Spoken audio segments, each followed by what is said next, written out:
નમસ્કાર, સંદેશ વિશ્લેષણ સાથે હું છું આપની સાથે વિકાસ મકવાણા। આજે સંદેશ વિશ્લેષણમાં ચર્ચા કરીશું અફઘાનિસ્તાનની પરિસ્થિતિ વિશે। અફઘાનિસ્તાન પર તાલિબાનનું રાજ આવ્યા બાદ સૌથી મોટો આતંકવાદી હુમલો થયો છે। ગુરુવારે કાબુલ એરપોર્ટ પર સિરિયલ બ્લાસ્ટ થયા છે, જેમાં 100થી વધુ લોકોના મોત થયા છે। રસ્તા પર લાશો અને લોહીની નદીના દ્રશ્યો લોકોને વિચલિત કરી દે તેવા છે। તાલિબાનનું શાસન અસલી ચહેરો અત્યારે દુનિયાની સામે આવ્યો છે। આઈએસઆઈએસના ખોરાસન ગ્રુપ દ્વારા આ હુમલો થયો છે। અમેરિકી મીડિયા પ્રમાણે કાબુલ એરપોર્ટ પર હુમલામાં માર્યા ગયેલા 13 અમેરિકી સૈનિકો પણ છે। આ હુમલામાં ગંભીર ઘાયલ લોકોને હોસ્પિટલમાં સારવાર અર્થે ખસેડાયા છે। આ હુમલાની અગાઉથી જ ચેતવણી આપવામાં આવી હતી। અમેરિકા, ઓસ્ટ્રેલિયા અને બ્રિટને પોતાના નાગરિકોને હુમલાની ચેતવણી આપી હતી અને એરપોર્ટથી દૂર રહેવા કહ્યું હતું। ચેતવણીના થોડા કલાકો બાદ આ બ્લાસ્ટ થયો। અમેરિકાએ આતંકવાદી હુમલાની નિંદા પણ કરી છે, સાથે આતંકવાદીઓને ચેતવણી પણ આપી છે। તાલિબાને પણ હુમલાની ટીકા કરી અને નિવેદન આપ્યું છે કે જે ભાગમાં બ્લાસ્ટ થયો છે તે અમેરિકી સેનાના કંટ્રોલમાં છે અને તેથી તે વિસ્તારની સુરક્ષાની જવાબદારી અમેરિકી સેનાની છે। અફઘાનિસ્તાનમાં તાલિબાનની શાસન આવતા હવે આઈએસઆઈએસ ગ્રુપ પણ એક્ટિવ થયું છે। આ હુમલાએ દેશને હચમચાવી નાખ્યો છે।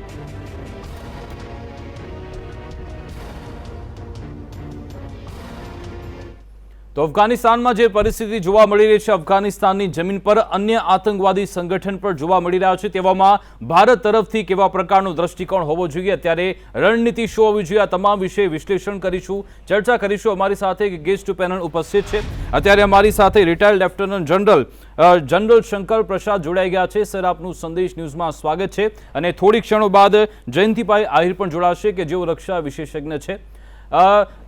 शंकर प्रसाद जी, आपसे जानना चाहूंगा कि अफगानिस्तान में जो स्थिति है आप जानते हैं, लेकिन सबसे दो बड़े सवाल हमारे सामने ये आ रहे हैं कि एक तो भले ही तालिबान अफगानिस्तान में सरकार बना ले, क्योंकि अब हमारे सामने जो परिणाम आया है कि दूसरे और आतंकवादी संगठन भी अफगानिस्तान की जमीन पर घूम रहे हैं और ये दोनों के संगठन के बावजूद भी हमें जो इनोसेंट पीपल है, जो शरणार्थी, उनको भी हमको वहां से वापिस बाहर निकालना है।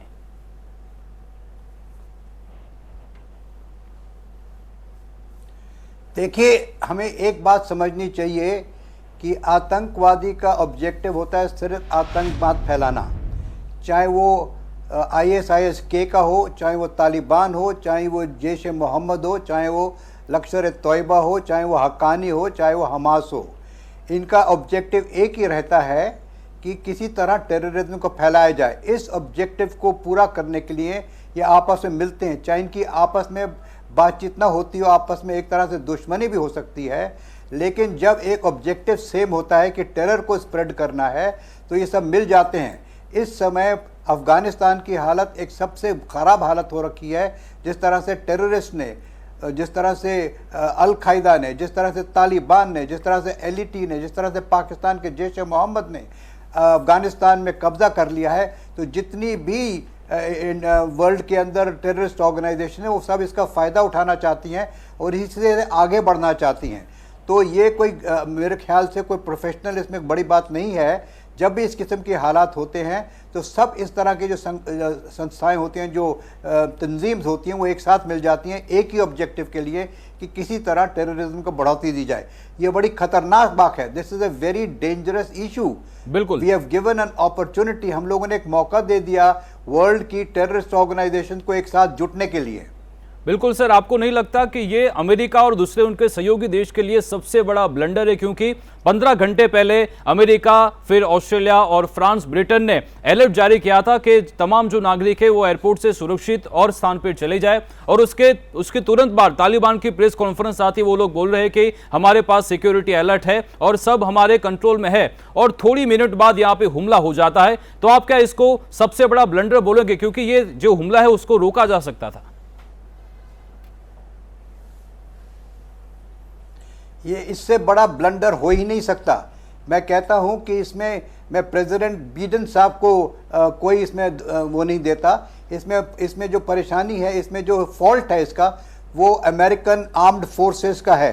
कोई भी प्रोफेशनल आर्मी इस तरह के टारगेट को, जैसे कि एयरपोर्ट हो, एयरफील्ड हो, हेलीपैड हो, इस तरह से सिक्योर नहीं करती हैं। जिस तरह से ये लोग दीवार के ऊपर बैठ के चारों तरफ एयरपोर्ट को सिक्योर करने की कोशिश कर रहे हैं। अगर आपको किसी हवाई अड्डे की, किसी भी हेलीपैड की अगर आपको उसकी हिफाजत करनी है, उसको प्रोटेक्ट करना है, तो कम से कम 3-4 किलोमीटर बाहर जाना पड़ेगा।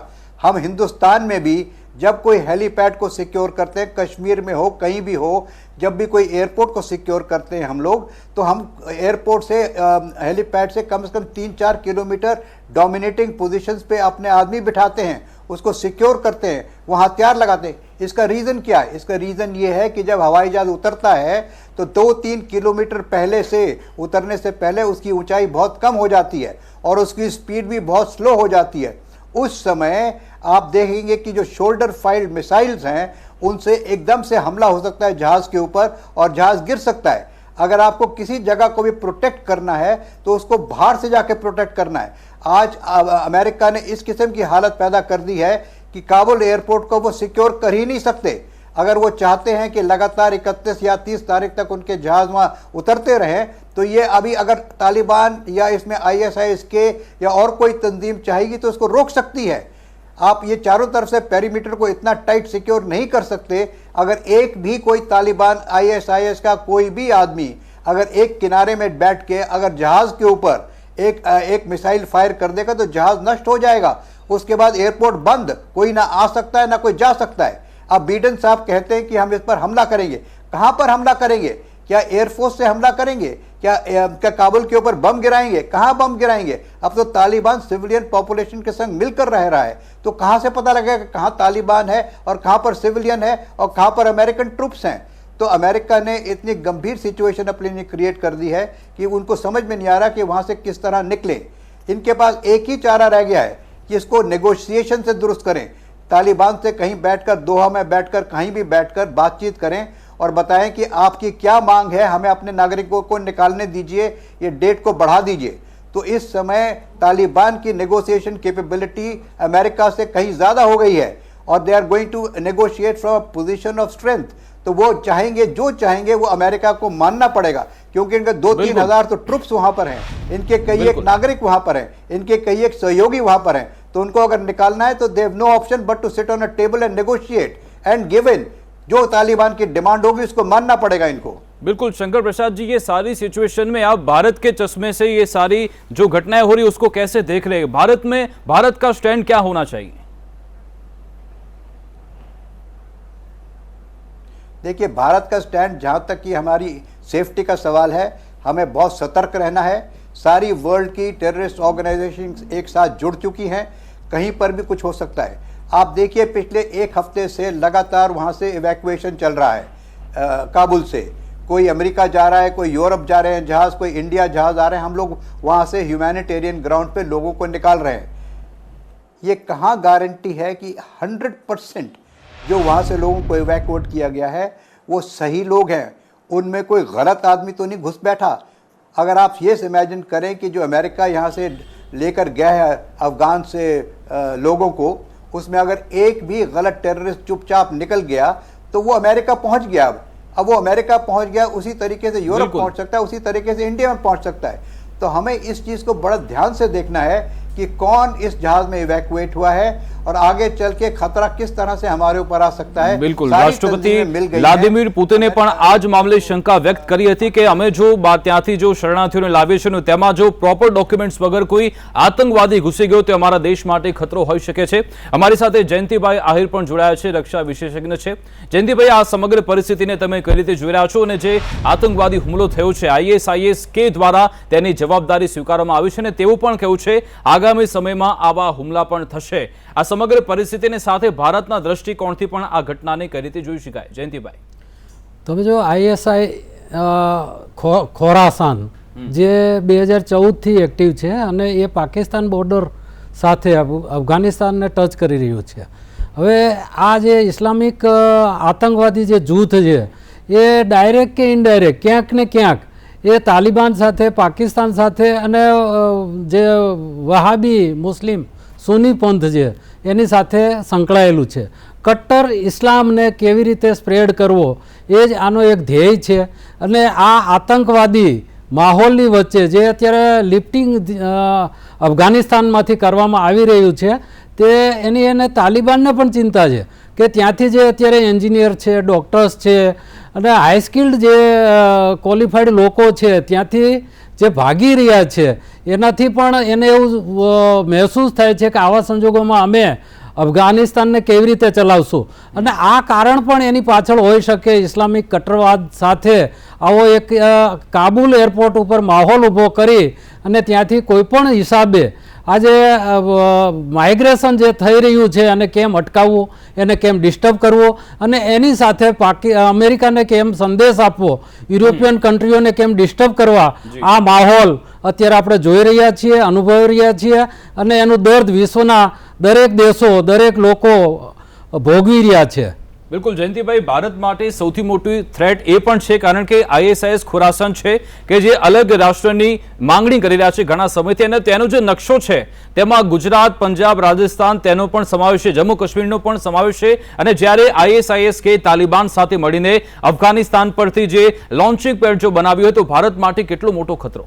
ભારત માટે બેશક ખતરો જ છે, કારણ કે જે આ ઇસ્લામિક કટ્ટરવાદ જે અત્યારે પનપી રહ્યો છે, અને તાલિબાન પણ એવું કહે છે કે ઇસ્લામ કન્ટ્રીની સાથે અમે શરિયતના કાયદા મુજબ કામ કરશું, એટલે તાલિબાન પણ આને પનાહ આપવાનું એક એનું મોટું સ્થળ છે.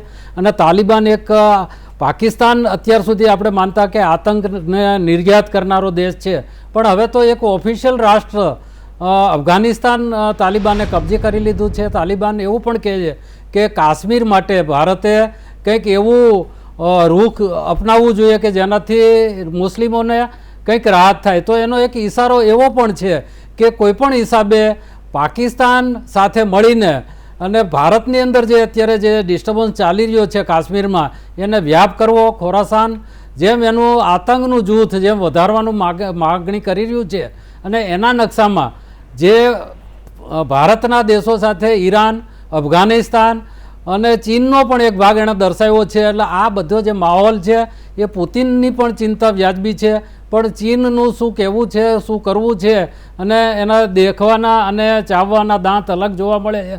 એટલે ખરેખર આપણા માટે ખૂબ ચિંતા છે. આપણા ત્યાં લોકો, તમે વિચારો કે અત્યાર સુધીમાં અમેરિકાએ 1 લાખથી વધુ લોકોને ત્યાંથી શિફ્ટિંગ કર્યા છે. કેનેડા, ઓસ્ટ્રેલિયા, બ્રિટન, બેલ્જિયમ, આવા બેલ્જિયમ જેવા નાના દેશે પણ 3 થી 4 હજારને શિફ્ટ કર્યા છે. ત્યારે ભારતના અત્યાર સુધીમાં આંકડા જોશો તો 700થી ઉપર નથી ગયા. તો ભારતના ત્યાં અનેક યોજનાઓ, અનેક પરિયોજનાઓ, ઘણા બધા કામો, અને એમાં ઇન્વોલ્વ થયેલા આપણા માણસો, ભારતીયો, આપણે એના માટે એટલા બધા અત્યારે અવેર નથી. આપણું મીડિયા પણ એના ક્યાં કેટલા માણસો ત્યાં ફસાયેલા છે એ બાબત પણ નથી કહેતા. આપણે એક નાનું એવું મિશન ચલાવી રહ્યા છીએ. ગઈકાલે જે આપણું એક એરફોર્સનું પ્લેન ખાલી પાછું આવ્યો, જેમાં ફક્ત 46 માણસોને આપણે શિફ્ટિંગ કરીને લઈ આવ્યા, એમાં 11 તો નેપાલી હતા. તો આપણું જે અત્યારે જે કંઈ ત્યાં મિશન ચાલી રહ્યું છે એ બહુ સ્લો ગતિમાં છે. તાલિબાન અત્યાર સુધી ભારતે થોભો અને રાહ જુઓ તેની નીતિ અપનાવી છે.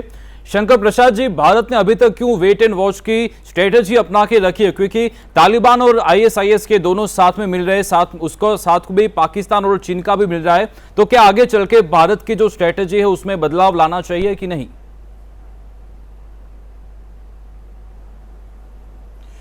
देखिए, इसके 2 पहलू हैं. पहला पहलू है इमीडिएट मिलिट्री इशू, और दूसरा है पॉलिटिकल या गवर्नमेंट टू गवर्नमेंट इशू. जहाँ तक कि मिलिट्री इशू का सवाल है, उसमें हमें आज से सतर्क रहना है, बल्कि आज से नहीं 4 दिन पहले से सतर्क रहना है कि कहीं पाकिस्तान की तरफ से, कहीं चाइना की बॉर्डर की तरफ से कोई भी जो हमारे बॉर्डर से जहाँ से टेररिस्ट आते हैं वहाँ से कोई नए टेररिस्ट घुसने की कोशिश न करें. तो आपको मालूम है कि कल परसों के आपने न्यूज़ में देखा होगा कि नेपाल के कुछ लोग भी वहाँ से इवैक्यूएट हुए. क्या वो वाकई नेपाली थे? क्या वो उसमें कोई गलत आदमी तो नेपाल में नहीं पहुंच गया? ये भी देखना है. तो हमें मिलिट्री लेवल पे आज से नहीं बल्कि 3-4 दिन पहले से सतर्क रहना है. हम सतर्क हैं. हमारी इंटेलिजेंस एजेंसी इस पर बड़ा ध्यान से देख रही हैं कि कौन आदमी कहाँ से आया है. जितने लोग भारत में लैंड किए हैं उनका एक आदमी का पूरा चेकिंग हो रहा है. हमारी intelligence organization, external affairs ministry उनको चेक कर रही है कि कौन कौन आया है. दूसरी बात पॉलिटिकल है. इसको मैं और बता सकता हूँ, लेकिन दूसरी बात पॉलिटिकल बता दें आपको पहले पॉलिटिकल में अभी ये क्लियर नहीं हो रहा कि वहाँ सरकार कैसी बनेगी, कौन बनाएगा। क्या सरकार एक कोलिशन गवर्नमेंट बनेगी जिसमें पश्तून्स भी होंगे, तारिक भी होंगे, हज़ारास भी होंगे, या केवल तालिबान की बनेगी? उसमें पाकिस्तान की क्या भूमिका रहेगी, ये अभी क्लियर नहीं हुआ है। जब तक ये क्लियर नहीं हो सकता तब तक हम कैसे कह सकते हैं भारत कि वहाँ पर हमारा उनके साथ क्या रवैया रहेगा।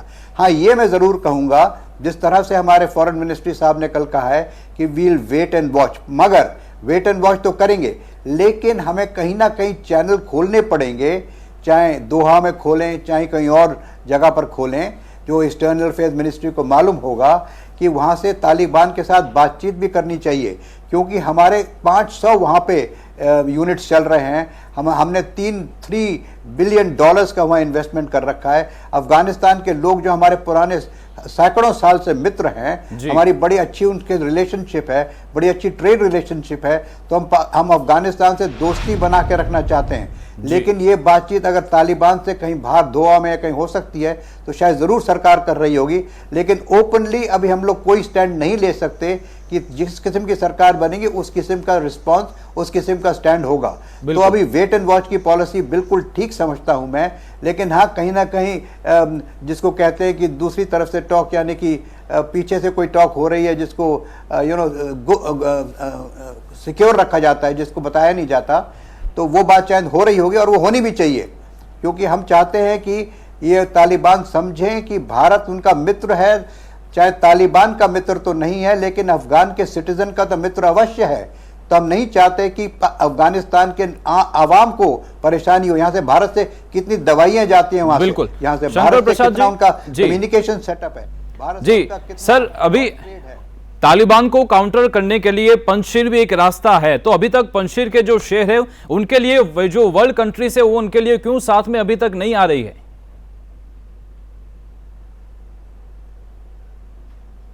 देखिए, पंजशीर में जो मसूद साहब की फौज है वो बहुत स्ट्रांग है।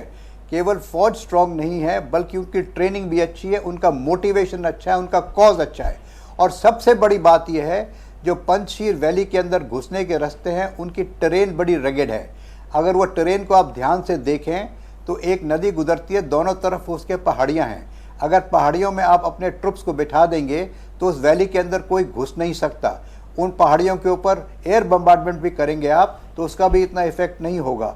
तो पंजशीर वैली के अंदर घुसकर मसूद की आर्मी के संग लड़ना तालिबान के लिए कठिन है। तालिबान बाहर से अवश्य उनको परेशान कर सकता है, उनके सप्लाई रूट्स को ब्लॉक कर सकता है, उनकी जो और लॉजिस्टिक सपोर्ट है उसको रोक सकता है, लेकिन मैं समझता हूं कि अंदर घुस के मसूद साहब की फ़ौज को वो बर्बाद नहीं कर सकता, जिसको हम लोग नॉर्दर्न अलायंस भी कहते हैं। तो मैं ये मानता हूं कि अगर तालिबान में ज़रा सी भी सोच है तो वो इनके संग बातचीत करें। इसमें अगर वो लड़ाई करेंगे तो ना इनका फ़ायदा होगा, ना पंजशीर में मसूद का फ़ायदा होगा, नॉर्दर्न अलायंस का फ़ायदा होगा। इस समय दोनों के हित में यही है कि बातचीत करें, और बातचीत का नतीजे से ये निकलेगा कि इनको भी कोलिशन गवर्नमेंट में शामिल किया जाए। नॉर्दर्न अलायंस के जो रिप्रेजेंटेटिव्स हैं, अगर वो तालिबान को मंजूर हो जाते हैं और वो अपनी कुछ पोजीशन उनको सरकार में देते हैं, सरकार में उनकी हिस्सेदारी करते हैं, तो ये मसला हल हो सकता है। लेकिन अगर ये आपस में ही लड़ते रहेंगे तो ना सरकार बनेगी, ना तालिबान का फ़ायदा होगा, ना नॉर्दर्न अलायंस का फ़ायदा होगा। लेकिन हाँ, इसमें ये ज़रूर मैं मानता हूँ कि पाकिस्तान की भूमिका बहुत अवश्य रहेगी। क्या पाकिस्तान चाहता है कि इसी तरह से मारपीट चलती रहे, या कोई स्टेबल सरकार बने, चाहे तालिबान हेड करे चाहे कोई भी हेड करे? પાકિસ્તાન સામે પણ સવાલ એટલા માટે છે, બિલકુલ જયંતિભાઈ આહિર તમારી પાસે આવવા માંગીશ કે ISIS ના જે મૂળ છે આપણે જાણીએ છીએ પાકિસ્તાનમાં છે, તાલિબાનના ઘણા બધા સંગઠન હજુ પણ પાકિસ્તાનમાં પણ છે, અમેરિકા પણ આ વાત જાણે છે, પરંતુ આ મૂળિયાઓને જળ મૂળમાંથી કેમ નથી કાઢવામાં આવતા તે સૌથી મોટો સવાલ છે। હજુ સુધી પાકિસ્તાન સામે આવી કોઈ કાર્યવાહી કેમ થતી નથી? કારણ કે જો ISIS ને મિટાવવું હશે તો તેના મૂળિયા પાકિસ્તાનમાં સમાયેલા જ છે। જયંતિભાઈ, તમે જો પાકિસ્તાન અને અમેરિકા એને વર્ષોથી આ લોકોને જે સંબંધ છે, અને પાકિસ્તાનના જે એની ભૌગોલિક જે પરિસ્થિતિ છે, એ એક બાજુ ઈરાન છે, તો ચાઇના અને એની વચ્ચે એનું જે સ્થાન છે એ એટલું બધું અમેરિકા માટે ઇમ્પોર્ટન્ટ છે। અને અમેરિકાની અંદર પણ તમે એની જે આર્મી છે, એના જે મૂડીરોકાણ છે, પાકિસ્તાનને અત્યારે પલપીને રાખ્યું છે। અને એ પાકિસ્તાન સાઉદી અરેબિયા સાથે અને એના પણ જે વહાબી જે મુસ્લિમો છે એને જે ટ્રેનિંગ આપવાનું માટેનું એક કેન્દ્ર બનાવવામાં આવેલું છે અને પાકિસ્તાનના કારણે જ તાલિબાનને જે પનપ આપવામાં આવી અમેરિકા તરફથી અને રશિયાને કેવી રીતે ખદેડવું એ પાકિસ્તાનની મૂળભૂત સ્ટ્રેટેજી હતી. જનરલ જિયાઉલ હક હોય કે પછી પરવેઝ મુશર્રફ હોય, તો આ જે પાકિસ્તાનની જે સ્ટ્રેટેજી છે અને એ અમેરિકાનો જે સાથે મળેલું છે એને કારણે જે આતંક છે ત્યાંથી જ સ્પ્રેડ થયો છે, ઓપરેટ થયો છે. બિલકુલ. જયંતિભાઈ અને શંકર પ્રસાદજી, આપ અમારી સાથે જોડાયા તે બદલ આપનો ખૂબ ખૂબ આભાર.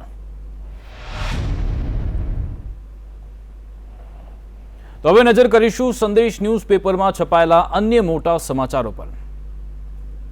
ન્યૂઝપેપર પર છપાયેલા તમામ મહત્વના સમાચારો પર એક નજર. બોપલમાં સેફટીના સાધનો વિના ડ્રેનેજમાં ઉતરેલા 3 સફાઈ કામદાર ગુંગળાયા, 2ના મોત, 1 લાપતા. લવ જેહાદના કાયદામાં સુધારા સામેના સ્ટેના હુકમમાં કોઈ ફેરફાર નહીં થાય, હાઈકોર્ટનું કહેવું. 3000 કરોડની 730 એકર સરકારી જમીન ખાનગી ઠેરવવાનું કૌભાંડ.